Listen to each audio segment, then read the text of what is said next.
ez dakit badakizun, baino euskerazko Wikipedian 2 artikulu dazkazu. Eneko Aspe artikulua dago eta Maixa MC artikulua existitzen dira, 2 diferente.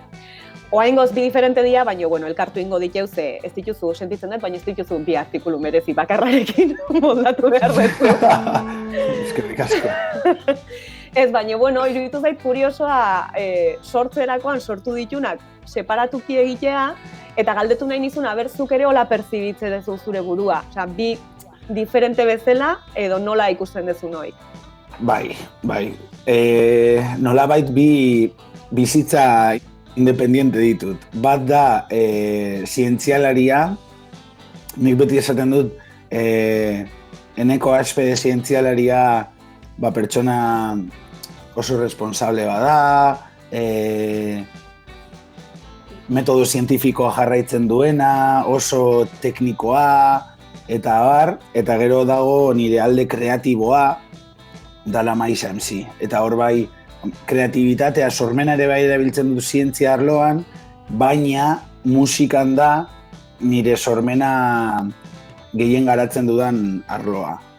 Eta bai, nire ustez bi bizitza desberdin ditut, ni NASAan edo Stanforden nagoenean ni fizikaria naz eta profesional bat, eta gero bukatzen, eta oso kontzentratuta nago horretan, eta behin hori bukatzen denean, nire instrumentuak hartzen ditute base musikalak egiteko edo zuzeneko baterako, eta noa Oaklandera edo San Franciscora edo nora, eta horria hasten dela beste prozesu bat dela sormena eta arte munduan murgildutakoa. Nik adibidez, inoiz ez dut esaten NASAn egiten dudala lan arte munduan. Eta nire lankide asko gehiengoak ez daki musika egiten dudala eta albumak ditudala eta bideoklipak ditudala eta bat. Ez daki zergaitik, baina oso gutxitan nahaztu dira 2 mundu horiek. Kurioso egiten zait, hain separatukita egia da diferentek diala, baino... Elkarrizketetan eta bar...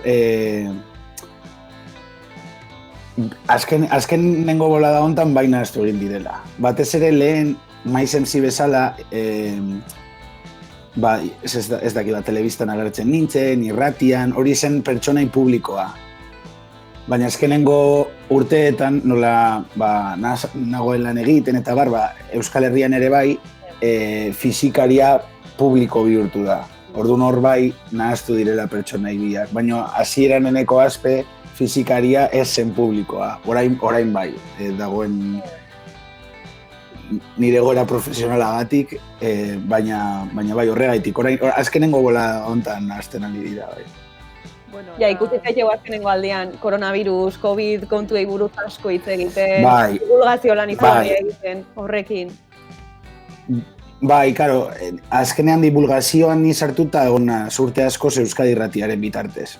Ni hasi nintzen orain dela 12 urte Euskadi Irratian kolaboratzen. Eta hasieran bakarrik zen musika eta artea. Makalarekin hasi nintzen, Makala DJ-a, Zarauzkoa.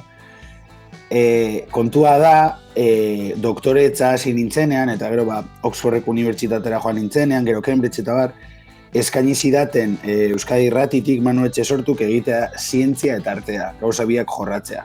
Orain adibidez ja bakarrik zientziari buruz egiten dut berba Euskadi Irratian. Eta honek esan nahi du orain dela 8 urte edo hasi nintzela divulgazio egiten irratian. Eta hasieran oso komplikatua zen, oso kontzeptu zailak zientzian azaltzea publikoari. Publiko mortalari, beti esaten dugu zientzia. Gu ez delako egin. Broma. Kontua da, imaginatu behar nuela kontzeptu batzutan oso zailak direna, nire amari edo nire amamari azaltzea, ez?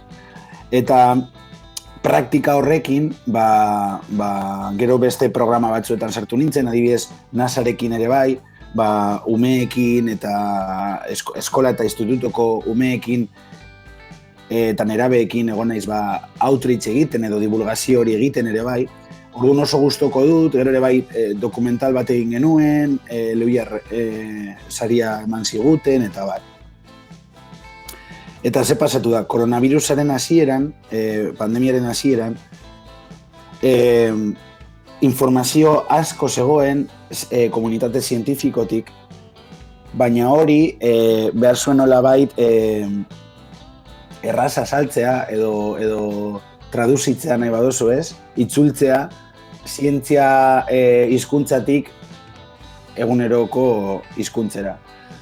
Eta hor, hasieran oso argi ikusi nuen beharrezkoak zirela olako figurak eukitzea. Eta niretzat martxoa, apirila, maiatza oso gogorra izan zen, bazen nengoen 8 ordu eta askotan gehiago NASAn eta Stanforden lanean, nire lana, baina gero beste 8-10 ordu ematen nituen pandemiari buruz ikertzen, tuiteatzen, irratian, telebistan, ia egunero irratian edo telebistan edo Twitterren saldu behar nituen kontzeptu batzuk, ez? Eta izan zen bilan bezala eukitzea. Gero gainera NASAk ere bai, nahi zuen COVID-aren inguruan laguntzea, eta egon nintzen 2 talde koordinatzen, 2 talde internazional. Gauza desberdinak egiten, ez? Bai bat zela talde batek, bai egiten zuelan, nolabait osasunarekin erlazionatuta zegoen proiektu bat, baina beste batzuk ziren NASAren sateliteekin ikusi zelan txikitu egin zen gas emisioak, eta gogoratu trafikoa murriztu egin zela, orduan emisioak NASAren sateliteekin hori neurtu egin zen, orduan koronavirusa batean oso era bortitz batean sartu zen guztion bizitzera, baina nire lanean ere bai. Eta, gero konturatu nintzen ere bai, gauza asko zirela matematika, estatistikak eta modelo matematikoak ulertzea eta saltzea, eta hor egin nuen batez ere lan handia. Adibidez, modelo matematiko prediktiboak egin dituen Hugo Mayorrekin, Hugo Mayor da Iker Bask irakasle bat EH1, eta berak eskatu zidan modelo prediktiboak egitea, eta horrela egin nuen jakiteko heriotzak jakinda zenbat infektatu benetan egon ziren, eta barrez. Eta gero aldrebezko kalkulua egitea. Eta bai, adibidez, hasieran egenekien ze garrantzitsua zen egiten diren test guztietatik ehuneko zenbat diren positibo, gaur egun asko erabiltzen den zifra bat da, baina behin tuteatu nuen zelan Euskal Herrian, edo kasu horretan Euskal Autonomia Erkidegoan, test asko egiten zirela, baina behar bada esen nahiko, test asko horien ehuneko handi bat positiboa zen. Eta hori tweet hori bilakatu zen birala, eta berdina pasatu zen maskarekin. Kontua da, Stanfordeko unibertsitatean daukagu mundu mailako top 3an dagoen zientzialari bat maskaretan lan egiten duena. Eta berak dauka startup bat, kristo maskarak egiten dituena, eta itzali bat eman zuen, gero bere artikuluak egon nintzen irakurtzen, eta hasieran, ez dakit gogoratzen baduzuen, baina supermerkatuetara jendea joaten zen maskarilla gabe. Bai. Eta gainera instituzioetatik esaten zen, ez erabiltzea, ez dakiz, eta zen ere bai ez zegoelako nahiko, eta orduan hor sartu nintzen, esan, guazen etxeko materialekin. Tutorialak egiten. Maskarilla bat egitea, oso erraza zen, orduan tutorial bat egin nuen justo mahai honetan, por cierto, eta pilo bat mezu jaso nituen eskerrak ematen, eta nik beti esaten du, bizitza bakar bat, salbatu banuen egindako lan guztiagatik, ni pozik. Kriston esfortzua izan zen, baina beharrezkoa. Azkenean, leku privilegiotsu batean nago, eta egin behar dudana da informazio guztia hartu, eta divulgatu, eta azkenean horretarako gaudere bai zientzialariok. Nik beti esaten du, bekadun egon naiz bizitza osoan, eta gainera Euskal Herritik edo Europatik datozen bekekin, beraz, orain, eta honekin esan nahi dut, bertako jendeen zergekin ordaindutako bekak direla, orduan egiten ari nazen horren da, bueltatzea gizarteari eta jende horri. Baseleku privilegiotxu batean nago, eta dudan informazioa oso ona da, eta gainera, karreragatik ulertu dezaket, eta, niretzat zen beharrezko gauza bat. Eta hartzaile bezala nik uste, niretzat behintzat pertsonalki izugarrizko privilegioa izan da hori dena euskeraz jasotzea. Osea, gertatzen izan guztiakin eta inseguridade guzti horrekin eta egia da informazio uholdeak eduki ditugu 11 hizkuntzetan, baino euskeraz jasotzea zuek bezalako jendian aldetikan esplikazioak ulertzen zianak, horrek izugarrizko ezberdintasuna egiten du. Osea, azkenean zuri hitz egiten nahi diala sentitzen duzu, ez? Eta euskerak badauka hori, ez? Jake euskeraldiai buruz aigean eta Twitchen ere euskeraren presentziaz, gero olako gaietan ere pertsonalki zenbat eskertzen dan, hori zure hizkuntzan jasotzea. Zaila zen alde horretatik, nik koronavirusa arte, nik Twitterra ingeleraz bakarrik erabiltzen nuen. Edo gehien bat, bazen nire komunitatea, zientzialarion komunitatea, erabiltzen dugun hizkuntza ingelera da. Karo, nire lankide guztiak internazionalak dira. Japonekoak, Estatu Batuetakoak, alemanak. Ordune ingelera zen, baina bai nabaritu nuela, bai euskaraz, naiz eta komunitate txikiago bat izan lagundu alzela pilo bat. Eta bai beharrezkoa zen emate informazio hori. Eta konturatu nintzen erdian, nik jarraitzen nuen ingeleraz tuiteatzen, eta jendeak galdetzen zidan bai gazteleraz, bai euskaraz. Eta zer nuen nik uste dut hemen utxune bat dagoela. Ez dela informazio bat behar dela beste hizkuntza hauetan. Eta orduan bai hasi nintzen. Ahal nuen einean bi hizkuntzetan tuiteatzen. Bai. Jo, egon zara, azaldu duzu ez, nasan zabiltzala lanean, denengo euskalduna, nasan lan egiten, eta kuriositate utxagatik nola da bertan lan egitea, nola da egun bat nasan adibidez? Ni, ez da, lehenengo euskalduna nik uste dut ez nazela, ingenieroren bat egon da. Nik uste dut nazela lehenengo fizikaria edo lehenengo zientzialaria. Lehenengo zientzialaria bai, edo gutxienez ez dut ezagutu besterik. Bai egon dela ingenieroren bat lanean, hori bai.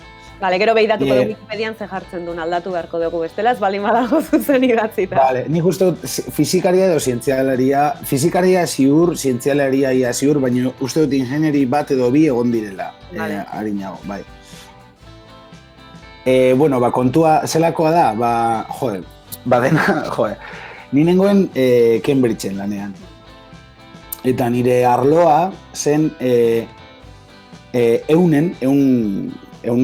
muskuluak, ezurrak, burmuin eta bar, eunen propietate mekanikoak aztertzen dituen. Zera propietate mekanikoa da, ze biguna den, ze indartsua den, eta bar, ematen du txorakeri bat dela, baina oso beharrezkoa da osasunean. Esate baterako, norbaitek burmuinean minbizi bat badu eta kanporatu behar baden bakuntza baten bitartez minbizi zati hori, gero utxune bat dago, eta utxune hori bete behar duzu burmuinaren propietate mekanikoak dituen material batekin. Hori nengoen ikertzen, besteak beste, Cambridgeen, eta justu NASAk behar zuen, NASA hasi da misio bat deitzen dena Artemis, eta da, 4 urte barru, 2024an lehenengo emakumea ilargira bidaltzea, ilargia zapaltzea, eta bigarrena da Martera joatea 40ko hamarkadan, hau da, 20 urte barru.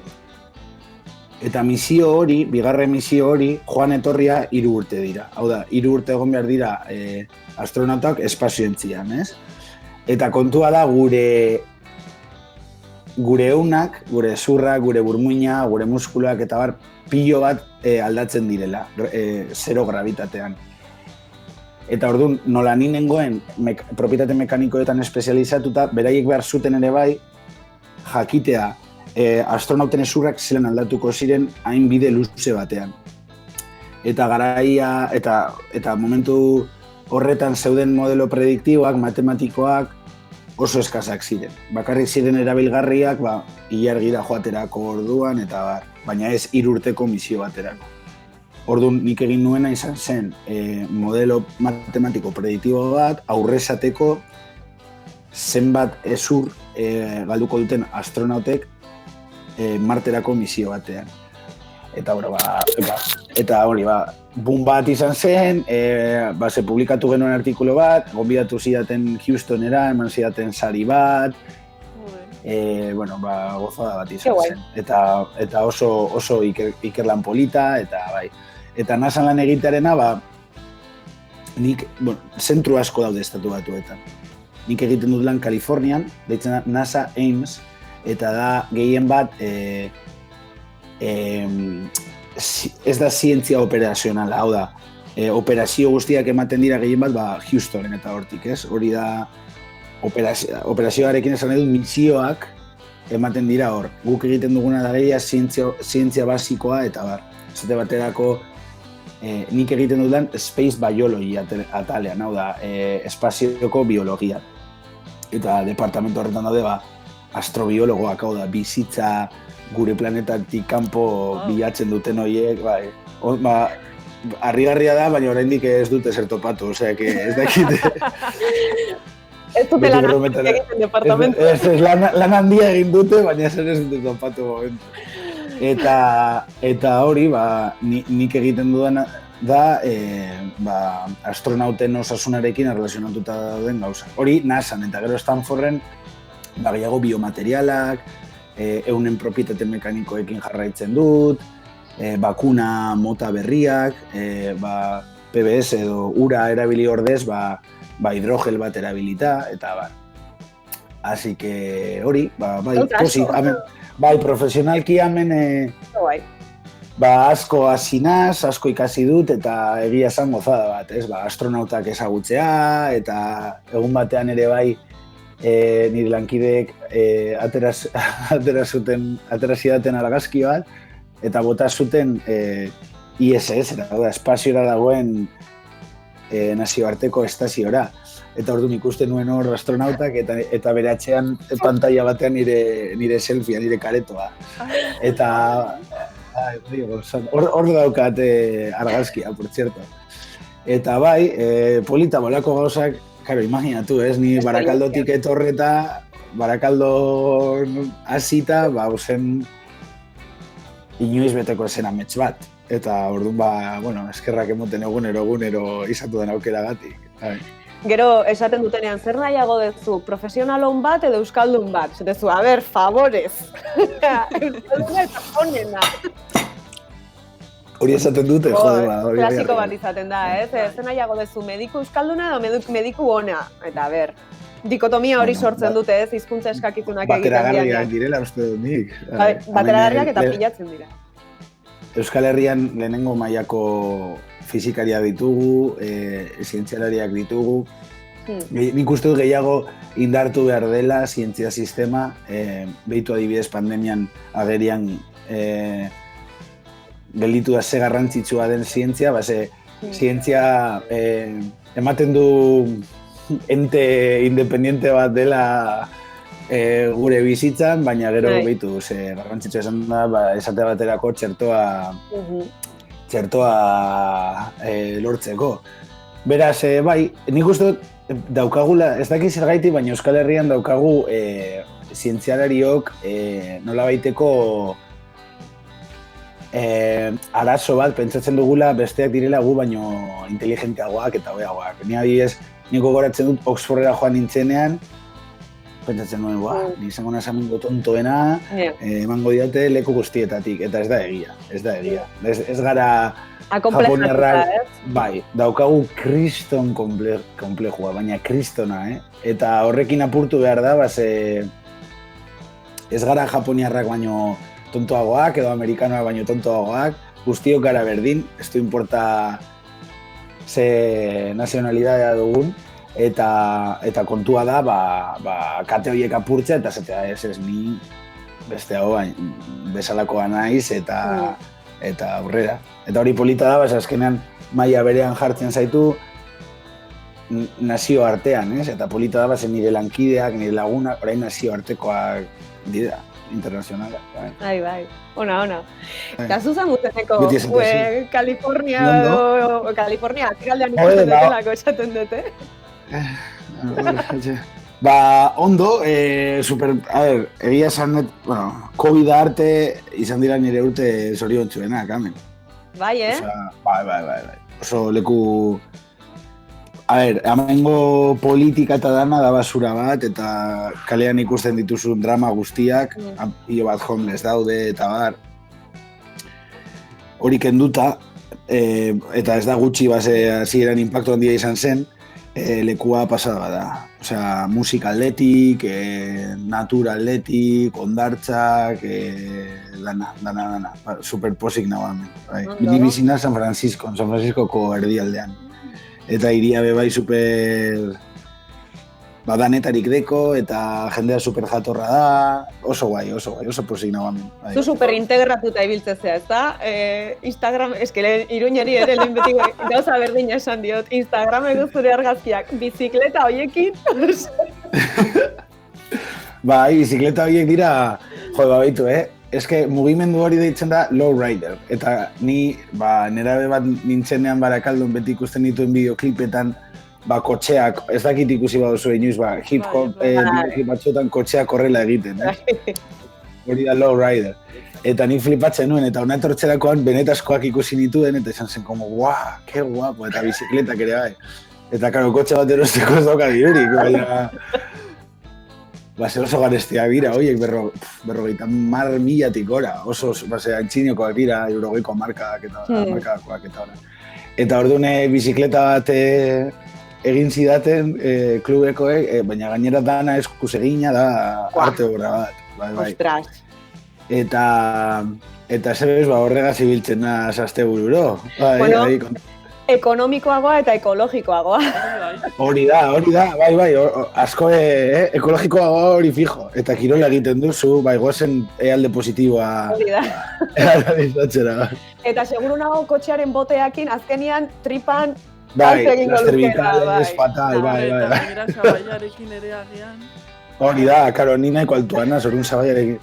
Ez, baina egia da, guapo dagoela, joaten gara danok batera, kotxe, ikaz eta bizikleta, bai.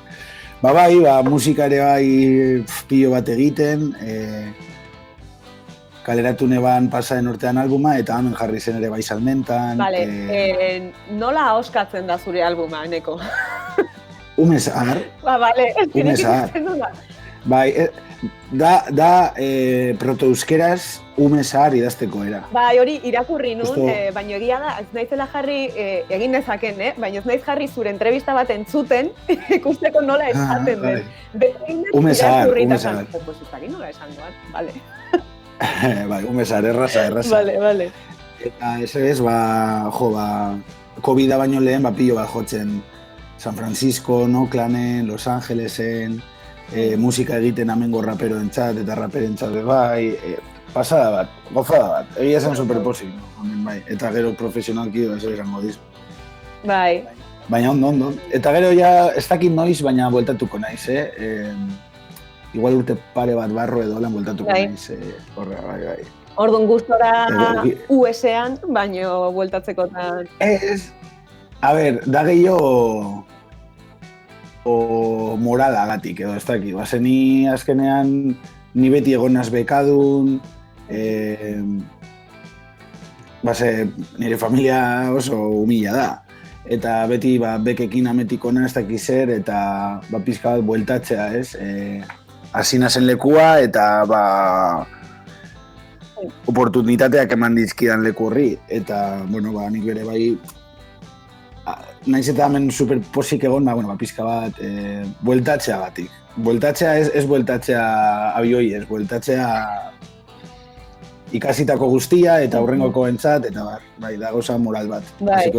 deprimituta gongo naz, lehenen urteetan, baina, bueno, es lo que hay. Bueno, haizu, ez gauden gaizki, Ez horregatik, baina hau da beste mundu bat. Hemen munduko kultura guztiak ditut hiri baten barruan, sukalde guztiak, sukaldaritza guztiak, pilo bat hizkuntza, da bidaiatzea bezala hiri baten barruan. Eta hemen bai ulertu dutela ze homogeneoa den Euskal Herria. Ze homogeneoa koloreen aldetik, pentsamenduen aldetik ere bai. Bai, ez dakit, hemen egunero ikasten dut, eta egunero nago lan begiekaz, eta Euskal Herrian bai, egunero ikasten dut, baina ez da intentsitate horrekin. Baina, bueno, es lo que hay, baina posik oso ondo, aurrera. Ondo. Jarraitzen duzu Euskal Herriko raparen panorama edo interesatzen zea edo beste bai. Nire helburua hasi nintzenetik berdina izan da eta jarraitzen du berdina izaten, nire helburua beti izan da euskara modernizatzea. Hau da, gazteek entzuten dutena dela reggaeton, trap eta bar, orain, eta garai horretan beste gauza batzuk, hasi nintzenean, orain dela, ez dakit, 2007an edo, ez dakit sorte izan zen, 2006an edo hortik, beti izan da euskara modernizatzea puntasko musikaren bitartez. Orduan, hasi nintzen euskarazko hip-hopa egiten, eta gero ere bai bultzatzen beste artista batzuk, esaterako Norzone, Fani Nisuritasuneri, orain Buruarin, dagoela errapeatzen ere bai, Barakaldon Revolta Permanent, Laize eta bar, gu egon gara hor ere bai lan bat egiten, Endikalaenen lana, 121 kriuko Endikalaen lana oso handia izan da ere bai, zentzu horretan, Norte Apatxeko Raiko eta bar, ez? Egon gara hor medioetatik lan egiten, aurrera ateratzeko horren beste talde eta laguntzen ahal genuen einean, eta beraiek ere bai kriston talentua daukatelako, eta nahi genuelako esan behitu jende hau zelako talentua daukaten, Eta bai, oso gertutik jarraitzen dut, gainera orain ospatzen dira 20 urte, lehenengo euskarazko hip-hop albumetik, Selekta kolektiboana, eta Bizio taldeko kide batekin prestatuko dut, Odei Barrosorekin prestatuko dut berezi bat, gomendatzen 20 album, euskarazko hip-hoparen 20 album, ospatzeko 20. urte urrena. Justu, ez dakit ezagutzen dezun, argazkia jartzen balik badizu. Bai, hori da ningra. Bai, eske justu jaso dute oraintxe buzoian argia, elkarrizketa bat egin diote, ez dut irakurri. Berez, nahi genuen elkarrizketetako bat berea izatea, azkenean ez dugu lortu ekartzea, baino bota nahi dizu titularra. Ze irutu zait titularra hau, zuk orain dela 15 urte ere esateko modukoa izango zala. Rapa euskaraz egitea, euskara kalera itzultzea da. Bai, horrela da, baina justo ningradekin ikutu didazu fibra sensiblea, ze hemen estatu batuetan, batez ere San Francisco bezalako hiri batean, konturatu naze heterogeneoa den leku hau, zenbat kultura dauden, zenbat kolore dauden, eta ze homogeneoak garen Euskal Herrian. Orduan, lehenengo biderrez ikusi nuenean ningraren bideoklipa, ateratzen dela bera asiatikoa da, euskaldun asiatikoa, eta bere kru guztia ziren beste pertsona arrazializatuak. Enbogizena du talde horrek. Beltzak eta bar, eta orduan esan nuen, emozionatu egin nintzen, nire amets bortitzena hori zelako. Hasi nintzenean nire ametsik bortitzena euskarazko rapan zen, ikustea, ez bakarrik emakumeak oholtza gainean, baizik eta emakume arrazializatuak,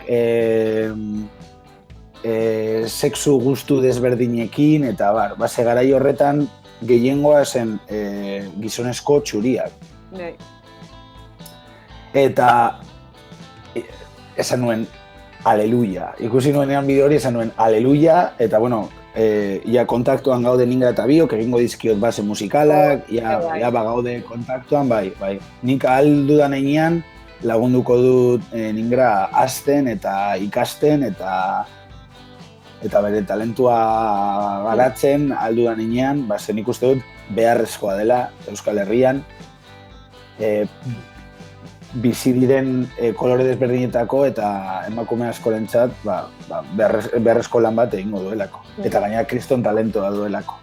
Beraz bai, oso pozik. Esan genuen elkarrizketak pentsatzen hasi ginean pentsatu genuen, oso interesantea izango zen Ningra eta Maixa jartzea bilak hitzen zezuk, oain dela 15 urte edo gehiagoko aintzindaritza lan hori euskeratikan eta oain... Deitzen ari nauzu dinosaurio, eh? Ez, txiko, zuri deitzen dizut, ni ere banaiz. Ez broma da, baina bai, behitu, justo... Baina oso guapoa dira. Endikaren eta Jaguaren entogeita bat krukideen azkenengo diskan daukagu kanta bat deitzen dena Jurassic Park, horregatiko. Behitu zenbat urte pasatu diren, egin genuen lana superpolita izan zen, supergogorra ere bai, zenbat kilometro errepideetan, Euskal Herriko puntu guztietara joaten, Euskal eramaten, Bartzelonara, Parisera, Italiara, eta posten naz, jarritako hasia, eta gure aurretik ere bai beste hasi batzuk egon ziren, Mac, Iparralden, Aritz Sound System, Selecta kolektiboa, Gipuzkoan, Nafarroan. Zelan ikusi hasi horiek garatu egin direla, eta enbor bat eta gosto pilo bat egon dituztela, ez dakit, posto egiten nahu, gure zera txiki bat jartzea eta orain hain garatuta egotea, gozada da. Ni oso posik nago, oso posik nago. Ze ondo.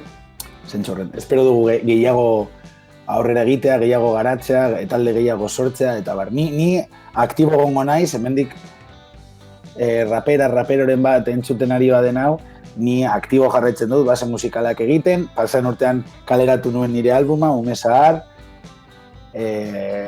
beraz... Eta gu konfirmatzen kriston tipoa dela, orduan norbaitek laguntzara du... Ez nago oso ziur horri buruz. Bai, bueno, ez dakit asko aldatuko zean, baina... Eta hori, bai, por cierto, Ume Zaharrarekin konturatu nintzen ere bai, zelan Euskal Doinuak eraman aldiren nazioartera, hemen Amiba da diska denda garrantzitsuena Kalifornian, eta handiena. Taupakaren bitartez eta bidali zituzten horra Amibara, eta norbaitek dendan entzun zuen, bertan lan egiten duen norbaitek, eta jarri zituen gomendatuenen artean, orduan. Zu joaten zinen dendara, eta hor zegoen gomendatuenen artean, goiko apalean, euskaraz egindako album bat, eta hori iretzat izan zen amets bat. Eta beste adibide bat, txapelketa bat geneukan beatmaker da, bass instrumentalak egiten dituztenak hip-hopean. Eta hemen egiten dituzte txapelketak, beatmaker bakoitzak jartzen ditu bere bass instrumentalak, eta baten aurka, eta heldu nintzen semifinaletara, eta nik jarritako bass instrumental horietan sampleatzen nuen. Txalaparta, Trikitrisha, Txistua, holako gauzak, eta karo, beraientzat freskoa zen, berria zen. Txalapartaren entzutrakoan esaten, zer da, ritmo afrikarrak sampleatu dut, ez euskaldunak, hola txalaparta, ez dakiz ez. Beraz hor daukagu superbotere bat, dela desberdina izatea. Eta ere bai izan behar gara gurekin arro eta gure barrura ikusi, ez, musika egiten dugunean. Eta da, Dr. Drek sampleatzen zuen funk, bere etxean entzuten zena, gurasoek entzuten zutelako funk, baina gure etxeetan esen, edo askoretan, esen funk entzuten zen oskorri, edo ez dakiz ez, edo eskorbuto, gauza horiek sampleatzea, nik eskorbuto sampleatu dut ere bai. Izateko pizka bat zintzo nire buruarekin. Eta hemendik mezu bat luzatzea, orain dela 15 urte ere bai mezu berdina luzatzen duena, zela mesedez pizka bat burua zabaltzea eta onartzea gurean, hip-hopa eta reggaetoia, eta hori edanak, reggaetoia ere bai, egin daiteke, reggaetoia musika mota bada, ez da letrekin edo letra matxistekin erlazionatutako. Guk egin alditugu letra feministak eta adibideak badaude orain Euskal Herrian ere bai. Justo egin dugu beste elkarrizketa bat. Hori da, bai. Eta burua zabaltzea, mesedez, jama justu, roka ere bai, naiz eta berritxarrak, eta oso lagun honak ditu berritxarrak barruan, naiz eta berritxarrak emon musika euskaldun egiten dutela, baina roka estatu batuetan sortu zen ere bai, hip-hopa bezala. Bai da berdina egontzan iritzanean, hori ez dela Euskal Herriko musika, ez da bai da berdina ematen segiko dugu. Hori da, oso geldoak gara Euskal Herrian, baina horrekin apurtuko dugu, bai. Topera eramango dugu euskarazko hip-hopa, noiz bai. Euskararekin aipatu bezala, nik uste dut ere beste alorretan nahiko antzekoa dela, eta adibidez, sarean ere euskarak duen presentzia begira jartzen baldin bagada, eta ematen zaion garrantzia ere antzerakoa da, eta hori aipatu dugu, 3000 tweets ekimenarekin gabiltzala tweet euskalduntzearen eta euskara Twitchen hizkuntza ofiziala bihurtzearen alde.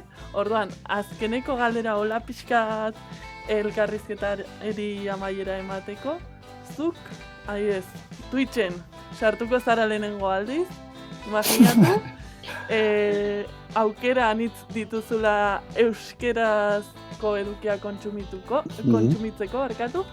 zer ikusi nahiko zenuke euskera? Ni joango nintzen ikustera elkarrizketak euskarazko hip-hop artistekin, goi mailako sukaldariekin, hor bai garela lehenengo maila munduan, zer gehiago, ez dakit gaur, badibidez zientzia divulgazioa edo bitxikeriak, bai, olako gauzak, bai. Batez ere, euskarazko musika artistekin, eta ez bakarrik musikariekin, edo hip-hopan sartuta denekin, artistak orokorrean, elkarrizketak. Eta bai, olako gauzak, bai. Hori kontsumetuko nintzen. Jarriko geha harremanetan zurekin. Bai, nahi duzuenean nebenago, bai, klaro. Bale, horrekin utziko deu gaurko ze... Bale, muso hondi bat. Eskerrik asko eneko. Eta hurrengora arte, oso ekimen polita egiten ari zarete horrekin, bale? Gale, ondo zeko. Bale, agur ekipo, agur.